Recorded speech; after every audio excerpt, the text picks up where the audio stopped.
guys, I'm going to show you how to do that. Don't go away. I'm glad you stayed. It's John again from oswinmusic, oswinmusic music. Following on this rock techniques course, if you're having trouble finding any of the previous lessons, or come to think of it, any of my lessons, other lessons, click on any of the videos, put oswinmusic in, and the crazy guy with the numbers on his fingers, so if you recognise those pictures, you'll know it's me. And go to the blue icon, Death Sharp 11, that'll bring you to my channel. If you go to back to playlists, you'll find all my categories, like rock techniques, acoustic songs, theory, music theory, all the songs and everything like that. And if in this case rock techniques, go on to that and you'll find all these other lessons. So what we're doing, we've been basing everything round this A scale, because I've done everything in the key of A. How do we know something is in the key of A? Well, the first chord tells you it's the key of A, and the first chord that I started off in this thing was an A power chord. So I'm playing around this familiar position that everybody learns first, which is the A. In this case, it's the key of A, pentatonic, or it's called, sometimes slangily called, the rock scale. Right, here's a key that will tell you all the tab lingo, like B in a bracket means bend, RB, that's bend, it's a bend, and RB is a release bend, remember that? Key, it's a bend, release bend. This little eyebrow symbol is a hammer on, or a pull off, depends on where it is. Little squiggle, vibrato. X is a palm mute, and AH is artificial harmonic. When I started off this, the intro to this lesson, I started off with a power chord riff. A, C, D, G, which I've written out here. Remember, the first chord tells you the key. That's 5 and 7. Okay, twice. 3 and 5 is C. Moved up 2 frets to D and G. So that's A, C, moved up 2 frets, D, and back to G. Now if you just imitate that rhythm, A, C, D, okay, it sounds like an AC, DC riff, but in this case it's AC, DG. Right, here we go. We're going to then go on to do some this. I just ran up the pentatonic scale, I palm muted. Palm muted is PM, and as you see X's below them, that means palm mute. Palm mute. Okay, that's not revealing much. I'll have to show you on the right hand what it means. How do we palm mute? You use the heel, this bit of the palm, and very gently, well, ish, you sit it on the actual bridge of the guitar and duff out the string.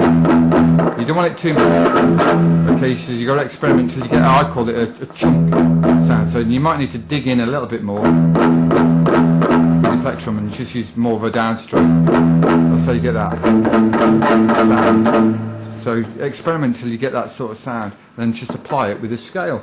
Here's the scale: 5, 8, 5, 7, 5, 7, 5, 7, 5, 8, 5.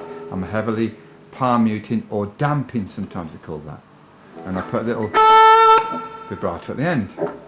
What's next? Next thing that we're doing is some what I call rapid fire licks, okay, that you hear in flashy sort of rock guitar sounds. And basically what we're doing here, so I'm starting on the top string, thin string here, 5 to 8. I'm using my third finger for this. Hammer, pull off. Remember, when you hammer, it's 3 plucks now for one pick. Hammer, pull off. Hammer down nice and smartly, let it drag out the finger end, let it ping out, and then hammer on to the 8th fret. 5, 8. Okay? And what I'm doing now is I'm following that little pattern down. That's 5, 8, 5 to the 7 on the second string, third string. Okay, and I'm following that idea down onto here, 5, 7. Okay, and I'm following it down to the 4th. I'm doing it in blocks of 2. That's what I've got to repeat here, so I'm doing this twice.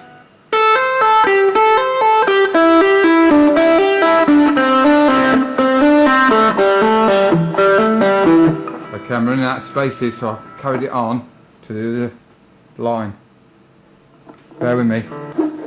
Okay, this is just a continuation of that rapid fire lick. I was going 5, 7, 5, 8, using the 4th string for the 8, and end on.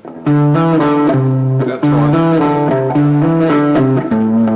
And end on that 5 and give it a vibrato. And guess what? I go back to my riff again. Instead of writing this riff out again, I've been crafty and she said riff A, because that's what it is. So repeat it again, riff A. So it's A, C, E, G, twice. A, C, E, G. Okay, happy with that? Now, here's something you might be hearing like melodic rock bands like Thin Lizzy. They used to do this sort of thing.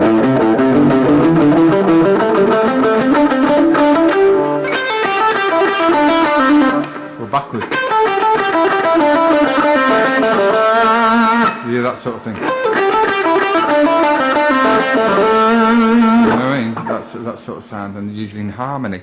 Anyway, this is called backtracking, and it's all done on this pentatonic scale.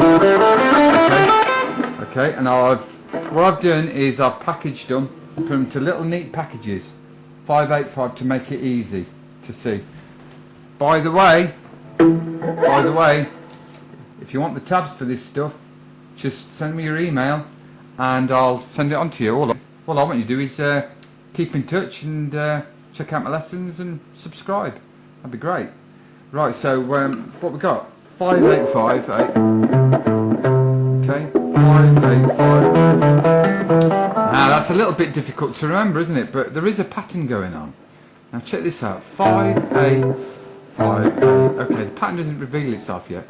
But every time I hit any of the notes on the 5th fret, I come back on myself as diagonally 5/8/5. That's that bit. 5/8/5. And when I hit any of the notes on the 7, this way, I go parallel, backwards.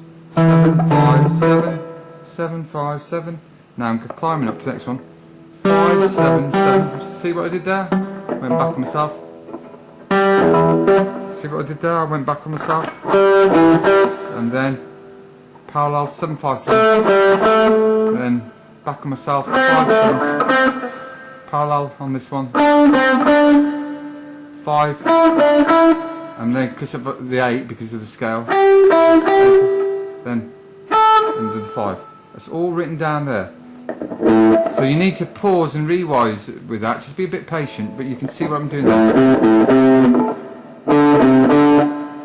Diagonally backwards. Parallel. Diagonally backwards. See what I mean by that? Parallel. Diagonally backwards. Parallel. Practice that until you get it seamless. And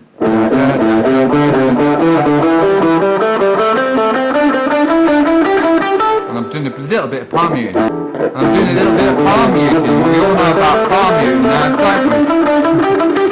Okay, cool. Right, where are we? I'll repeat the riff again.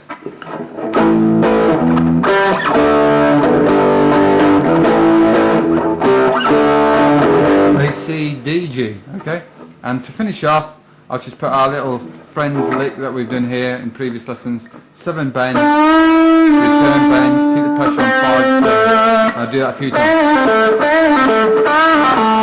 What I did, I put an artificial harmonic, but we haven't got much time, folks. So keep tuned in. I'll try to do pinched harmonics next time. Hopefully that whets your appetite, okay? What I like to do, by the way, is I've always wanted to strive to put rhythm and lead together.